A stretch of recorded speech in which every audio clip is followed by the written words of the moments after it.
Welcome to the National Soccer Coaches Association of America Winter Webinar Series. My name is David Newberry, and I'm the coordinator of the NSCAA's Club Standards Project, an initiative designed to raise the performance of coaches and players one club at a time.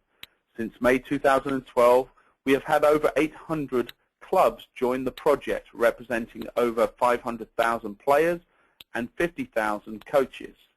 The NSCAA is delighted tonight to have Adrian Parrish, Director of Coaching for Kentucky Youth Soccer, to present today's topic, Defending, Winning the Ball Back Early. And this is the second presentation that Adrian has done today. Adrian joined Kentucky Youth Soccer in October 2005 as the association's third full-time Director of Coaching. In his role, Adrian is responsible for the coaching education program and the management of the Olympic Development Program. Adrian was the former DOC of Amherst Soccer Association in Buffalo and the coaching education instructor for New York State.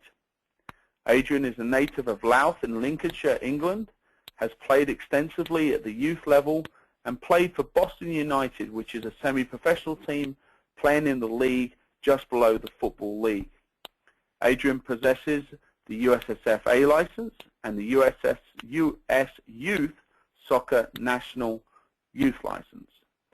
He is currently the US Youth Soccer's Region 2 coaching chair, is a Region 2 Boys ODP staff coach, a USSF coaching educator, and on the US Youth Soccer National staff. And welcome again, Adrian, to the presentation. Thank you, David.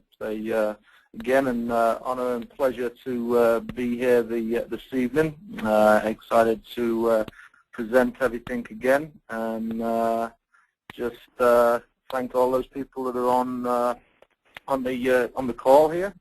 Just any time, if you've got any questions throughout my presentation, please feel free to send them to David, and I'll be very happy to answer them for you at the end. So. Right now it is 9 o'clock in the evening here in Kentucky, and it's quite interesting that, as you see my first slide here, it is probably a discussion which several coaches do have over perhaps an adult beverage at times, but I have a pint right now, but it's only a pint of milk with me. But it's here was this first slide really came about when we was talking during my UEFA A license, and it's a discussion during one of the sessions where we was talking about defending, and it just happened to be that you can put your favorite defensive starting 11 lineup there, and obviously you're not going to put 11 solid defenders out there because you still need some players to put the ball in the back of the net. So this came up during that, and I decided just to start with this because we are talking about trying to win the ball back early, and it's very important that you look at some of those players who possess the qualities, not just about going forward, including those players that are in the back, but also you look at the front line there of Messi, Ian Rush, and Jurgen Klinsmann, who are very capable, and Messi still is, capable of putting the ball in the back of the net, but is also well known for his defensive duties that he does for Barcelona and Argentina, and including Klinsmann during his time for Germany, and is now trying to implement the style of winning the ball back early, hopefully with the U.S. men's national team. So, little thing that I'd like to do. I've done it with some older players of mine before, done it with some fellow coaches. You know, just always something for us to do, and you can change it around, and happy if any of you got any other players that you want to discuss that could possibly go in there, and it's always good to get other people's thoughts and opinions, and good for discussion. So so I'll start off here, and as David mentioned, I did play at Boston United when I lived back in England, and before I went on to most of my career in the game of soccer and football has been as a coach, and I've been in the coaching realms. Before I went there from Boston, I went on to Grimsby Town, and when I was playing, I always found that I would find myself being a defender, and for me, defending was always fun, and that picture just sums up what I kind of enjoyed liking about doing defending. Nothing like doing a slide tackle on a nice muddy wet field and coming out winning the ball. So, but I was a defender, and trying to get. If you ask your players, if you have 11 players on the field most of the time, if you play the 11 or coach the 11 versus 11 game, and you have 11 players on there, most of the time you say, hey, how many defenders do you have?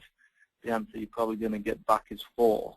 Well, no, we have 11 players on the field, starting from the goalkeeper through to the centre forwards.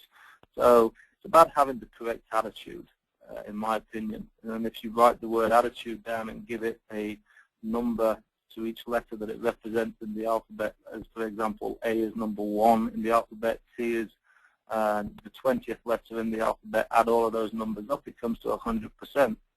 So as coaches, we've got to give 100% in our defensive topics, and you've got to get players to buy into your defensive philosophy 100%. So, for example, winning the ball back early mainly makes you trying to get your forwards and your midfielders to understand their defensive duties as well. So getting them to buy into it is very important. Right now, we've got teams that are deploying the style of winging the ball back early. You see the picture there of Barcelona, with actually Messi there on the ground, who doesn't get credit for their defensive duties or their defensive style. And I listened to a webinar which the NSCAA put on a couple of weeks ago from David Clark from England, who was talking about Barcelona and their style, and how they their style when they're in possession, but they're also well known for winning the ball back early and doing the defensive work.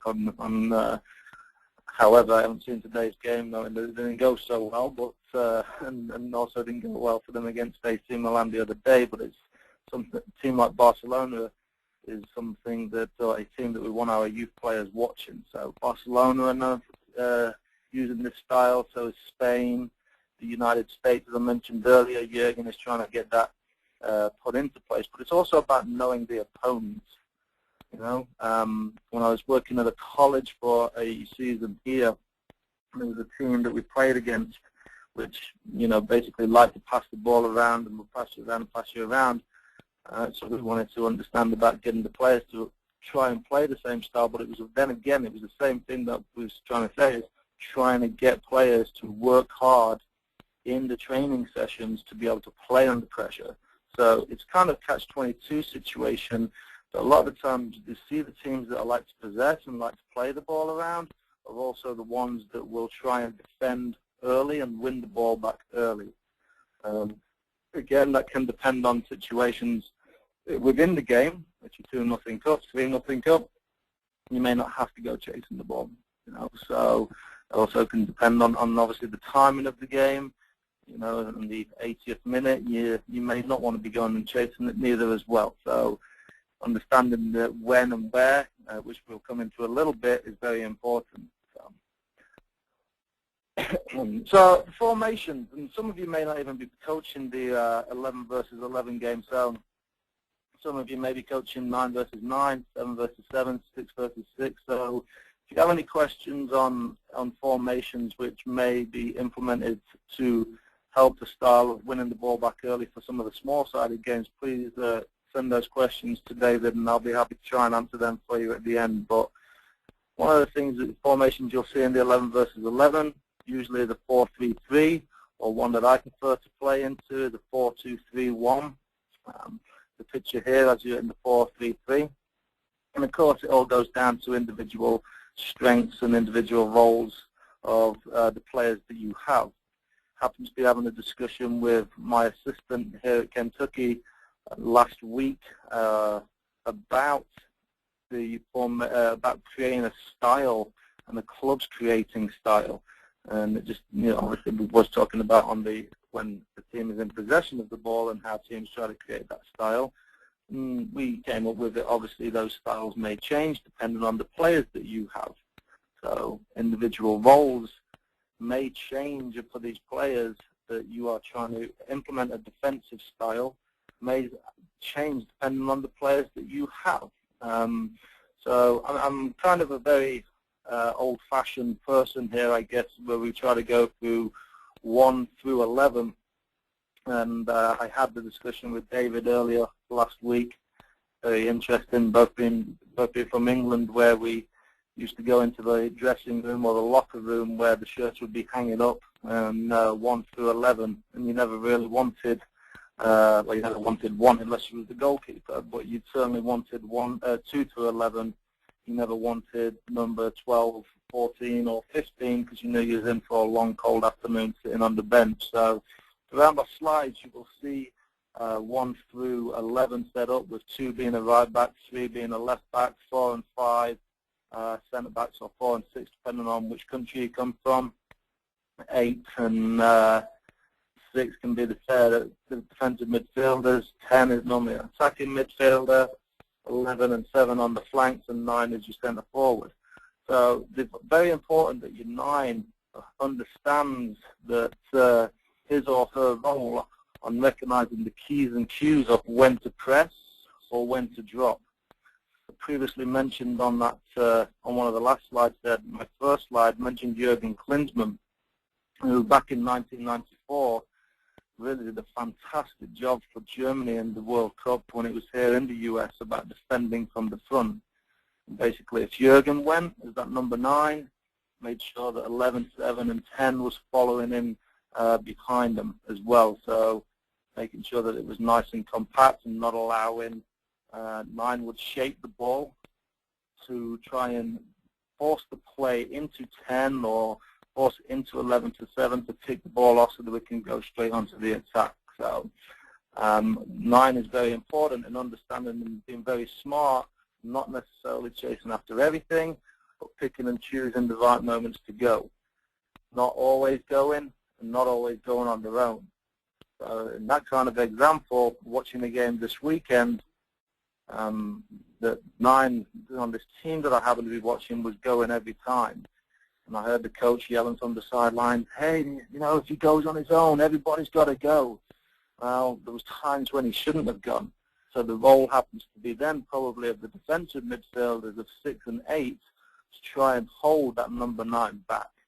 So in such a distance, when you're trying to defend from the front as well, it also pushes up your number 3 and your number 2 into those from the fullback positions to try and win the ball higher back up. 4 and 5 are spread out a little bit more, and one of the defenders, midfielders, sits back in. So you can see what I was just, as I mentioned that in there, which I obviously talked a little bit there previously. In this formation, you see a 4-3-3 versus a 4-4-2, which majority of coaches probably on here are familiar with playing against and probably playing with using the 4-4-2 formation.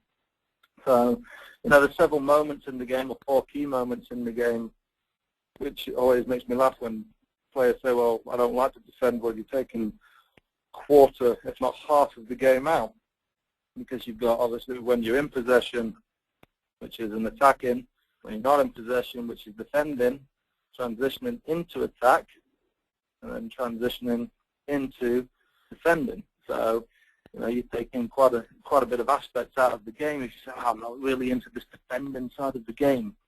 And one of my things that I always try to teach with my teams, even though defending is fun, is that, hey, if we can defend well, the worst that can ever happen to us is probably we get a dreaded 0-0 game. So, but sometimes those old 0-0 games can be quality to watch. So, you know, it's very important that transitioning from losing to winning the ball is obviously very important there. So players need to get into the best positions to try and really deny any penetration for the forwards for the triangles in this example, so blue diamonds, to even get forward. But it's about making smart choices too. I mentioned there that a lot of the times when we'll see younger players, when we talk about doing defending, they're full of energy, lots of energy, which is great, and they just want to chase and run after the ball the whole entire time. It's about picking and choosing the right moments to go and going as a unit. However, good teams like the Barcelonas, like the Spains. Hopefully, we can get the United States to that level. Good teams like that. If they can't win the ball back early, they do make sure they drop back and they do deny, hopefully, the penetration from the other team. So, again, if you've got any other questions that you want to ask there at the end, if you want to ask David, or send them to me, please feel free. If you've come across a formation, a team playing a different formation, and you like to try and play in a 4-3-3 or a 4-2-3-1, please feel free to send me those questions. So I talked about individuals being important and everybody buying in. And I put this picture up here of Mia, and her quotes, as you'll see there on the right-hand side. For me, if I'm reading into those quotes, you can see how Mia really is all about the team and is willing, even as a centre forward, and no offense against any centre forwards that are on here, but have that ego of just, hey, it's all about me and I want to score the goals because I get the biggest contract at the end of the season. Of course, we're not giving out any contracts to our youth players, but they do have a different ego on that. But she has the concept there, or the mindset there, sorry, is that it's not about her, it's about the team, and she is also willing to do those defensive side of the games. And she actually was one of the only U.S. national team's players, men's and women's, to get named onto Pele's 100 top football players, soccer players. That's a prestige honor for her. But she had that mindset about, hey, I'm willing to do the work as a forward on the defensive side of the game as well.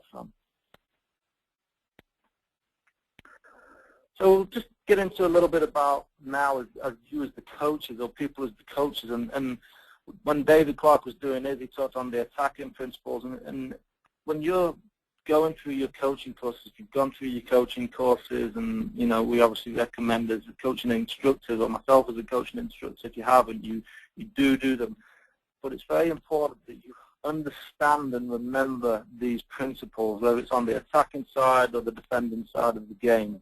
So you can see then when the breakdowns occur in the game, what was the principle that caused that breakdown? Was there not enough pressure? Well, if we're trying to win the ball back early and higher up into the field, there's got to be pressure somewhere, So, but there's got to be the right moments of when we put pressure.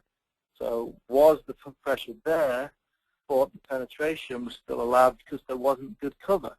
These are the kind of situations that you have to be able to break down, and these are the coaching moments that you've got to see when you're trying to watch the game and analyze the game, or even when you're trying to watch and coach your actual training sessions, so you can understand what principle caused the other team to get in behind you when you are trying to win the ball back higher up the field. Again, if you've got any questions on many of these principles, or want some more in-depth or some better pictures to understand what they are, and I have got some coming up with some training sessions or some activities here. Now, again, please feel free to send your questions to David, and I'll be happy to try and answer them for you. So, when I talk about those principles, they also then come into key moments in a game. And when I do the coaching courses and when I do them with fellow instructors, we'll talk about key moments such as the keys and the cues of why that was broken down. Well, who was involved? Now, for example, in here, we're talking about, hopefully, if we're trying to win the ball back early, the 9s, the 7s, the 11s, the 10s, the 8s, the 6s, and even the 2s and the 3s, because we are trying to push them higher up the field. So, who was involved? What occurred? So, for example, I happen to be watching the Manchester City-Chelsea game this weekend, and by no means am I knocking any the way that Rafa Benitez is getting Chelsea playing, or anything against any Chelsea fans that may be listening to me right now. But as David Luiz, who is their centre-back trying to play out of the back, and is supposedly a ball-playing centre-back, continuously playing it into their midfield, into Chelsea's midfield, and Man City was just inviting that pass in which, you know, is one of the key things you've got to look at. That's a picture that you've got to look at. Can you invite that in? So then when you can jump onto that to try and intercept it. So in that area is what's happening is the centre-back's got it. Can we drop back to invite it into the centre midfielder who's dropped back to get it in the middle of the park? So then we can maybe jump onto that. So those are some of the things that you've got to look at. Other situations might be it's a long bouncing ball from one centre-back to the other full-back. Right? That's a key moment when, hey, maybe you get the number 7 or number 11 to jump onto that so that they can maybe apply the pressure and force the play inside. That's a why. Might be a situation that even at the youth level we see this a lot, that we don't see many left-footed left-backs. A lot of left-backs in the youth game are right-footed. So it could be a moment that teams try and force the play to the opposition's left-back, who's not necessarily comfortable playing out with his or her left foot. So you can force them to play on that left foot and try and play out. It might be a moment where you'd be able to pick the ball off and then be straight onto the attack. So these are situations, and I'm looking at this, is who, what, where, when, and why can you create these key moments. But when you're trying to create them, if they don't work, you also use the who, what, where, when, and why. It didn't work, so you know how to go back to the previous slide and use those principles to create those moments. Again, if you've got any questions at the end there, please feel free to, well, even not at the end, if you've got them now, please feel free to send them to David, and I'll be happy to try and answer them for you. So little activities that I like to use, and here's one, is it's a 4 versus 4 activity. And if I'm working with the blue team in here against the red team, and I kind of let the red team have the ball where the 2 players have got the ball now. And we're trying to force the ball closer towards the coned area, which would be the halfway line. So we can try and pick that off and then play that ball back into what will probably be our centre forwards. So in a way, this could be used as a warm-up. It's a functional kind of training. I think long gone are the days of the warm-ups now of everybody just passing and moving and stretching. I think now for me you can start adding a little bit of pressure into warm-ups. Even at the highest level warm-ups, a lot of the times is a 3 versus 1, a 4 versus 1, 5 versus 2. You know, at the professional levels, that's been there for a long time. So, you know, adding a little bit of pressure in during a warm-up for me is not a problem. So here is just trying to force the play to this line, to these players, and then can we go quickly? Can we work smart? Not just one going and the other one staying, but we try and make play predictable, that we can play it, pick it off, perhaps intercept a pass, even not encouraging the players to get into the tackle, so we're straight into the counter-attack, which is a great thing if you're going to try and win the ball back early. You can avoid the tackle and pick it off, and makes obviously going into the counter-attack a lot smoother. So here we're starting to add into the different principles in this activity of the pressure, the cover, and the balance, as you mentioned in here earlier mentioned earlier about the numbers that I give the players. You can see here, now I start putting them into the positions where I would see them playing on the field on a Saturday or Sunday or just on the game day. So the whole point here is the Reds are trying to play out from one end zone into another end zone. Number 9, as my centre forward, stays in his or her end zone and tries to make play predictable for 7, 10, and 11 to try and just pick the ball off, and then play it back into 9, and 9 can then just dribble over the end there in the end zone. You can add on to that 9 can play in, and 10, 7, and 11 can join them. You can add on to it here where you can put goals at each end. And I got asked a very good question earlier today when I was doing the presentation here of how do you make defending fun, and how do we even make defending fun for younger kids, which is a great question because I'm currently coaching U9s, but it's about, even at the end of a defensive game, there still has to be some outlet for somebody. So on this one, when we're trying to win the ball back early, it's great because the outlet is, hey, can we go to goal straight away? So you may have some games and some activities that you guys use, and they work exceptionally well for you. But if you want to make them fun, make sure for the kids, please make sure that you have some goals and some outlets for the defenders. It'd be the same for the red team, but they are trying to play into their centre forward and dribble out over the end line. So there's outlets for both teams. There's competition, there's scoring, but you're still trying to work on the defensive principles there. And then here, as I mentioned, there's the relationship between the lines now. So you're just building up from working with your centre midfielders through to your forwards. So, again, if you've got any questions, please feel free to ask, and I'll be happy to try and answer them. I'm a big fan of myself of doing phases of play, and this came a lot from just being back in England and even when I was doing my UEFA badges as well. But phases of play now can start really working on how the pitches are going to look, hopefully, when you go to game day. So a phase of play is using half the field, well, just a little bit more than half the field. So, for example, again, there's even an outlet here for the red team because we've got the counter goals. Blue team, which would be the team that I'm working with, will be going to the big goal, playing with regular offside rules, etc. So, basically, then I'm trying to look and see whether I can see some of those pictures that I put there for you on the right-hand side. You know, are we stepping versus dropping? So, are we stepping when we should be dropping by giving some of those moments I said to you earlier? However, if I can't step and I can't win it, then I drop back. And, you know, the good part about playing and trying to win the ball back early is it can disrupt somebody other team's style of play. Because as a player, there's nothing worse when you know that you've been continuously put under pressure, whether that's for the past 15 to 20 minutes. It's tiring as a player as well. To be playing against that. So it's very difficult. You know, I've even added such rules in to my kids, and just not just to the kids I'm coaching now, but some of the older kids mainly, is that during a kickoff,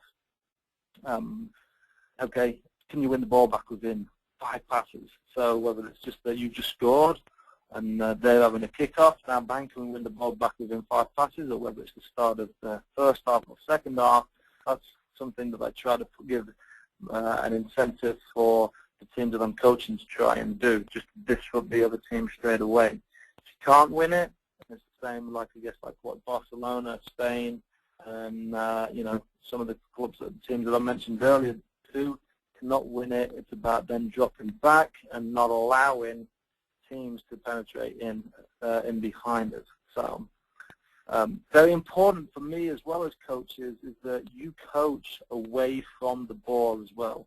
When I do a lot of coaching courses, I will see candidates kind of ball watching. And by ball watching, I mean just looking on the small picture of what's going on around the ball. So, for example, in here, if the right back has the ball there, you'd be probably just looking at 11 and 3, possibly 10. But what if that right back tries to play a full switch over to the other side? I've got to be making sure that I've got 7 in the right place and 2 in the right place as well. So can I then force that ball to be played over there? Square ball, can it be picked off? So you've got to be not just coaching ball side, but what also goes on the other side, especially on here, because you're building a bigger picture. We're talking about compactness and making it controlled. A few other little games which I've found to be successful in trying to help to win the ball back early, especially this one here with games in the thirds.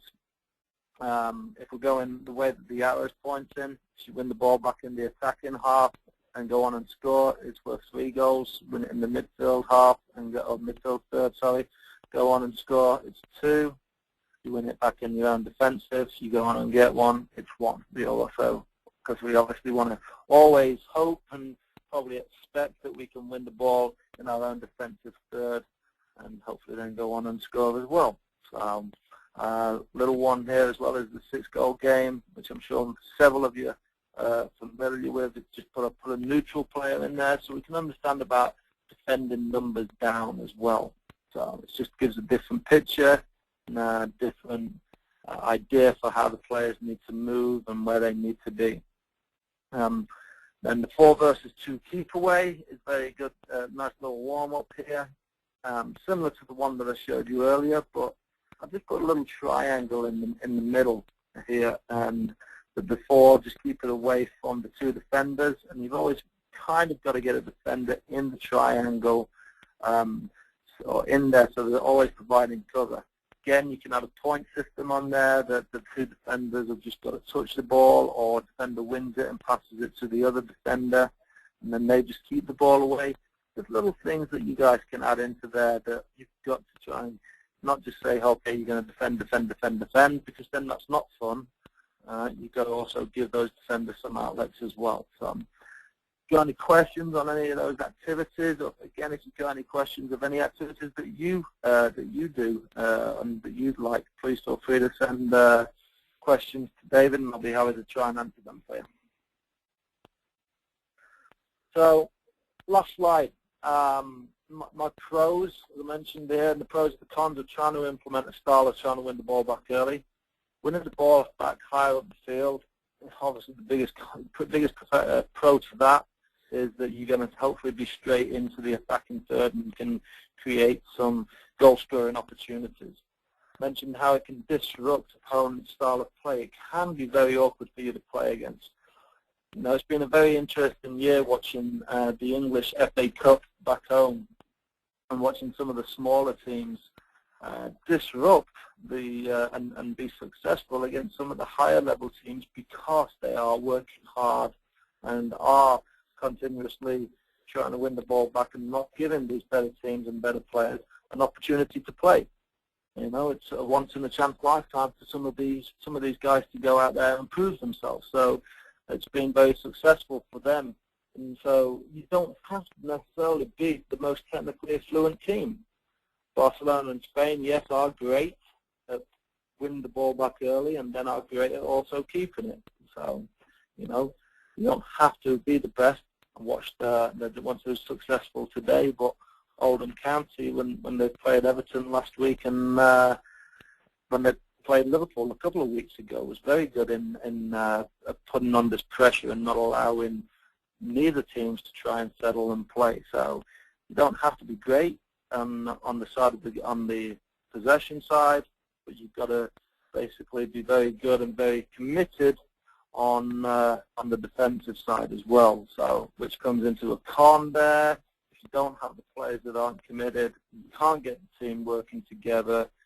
If you've got one person just going around chasing, maybe 2 players going around chasing, it's going to change your shape.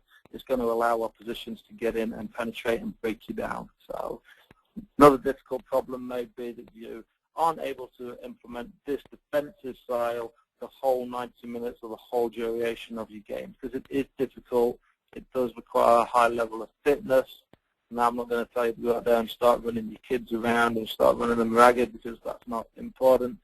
It's, you know, you can do that just by playing the game as well, but it does take a lot of commitment and a lot of probably play it for 20 minutes and then probably change it a little bit. So you've got to understand that they may need 2 styles, and that goes back into your game management, defensive styles that you've got to put in when you're working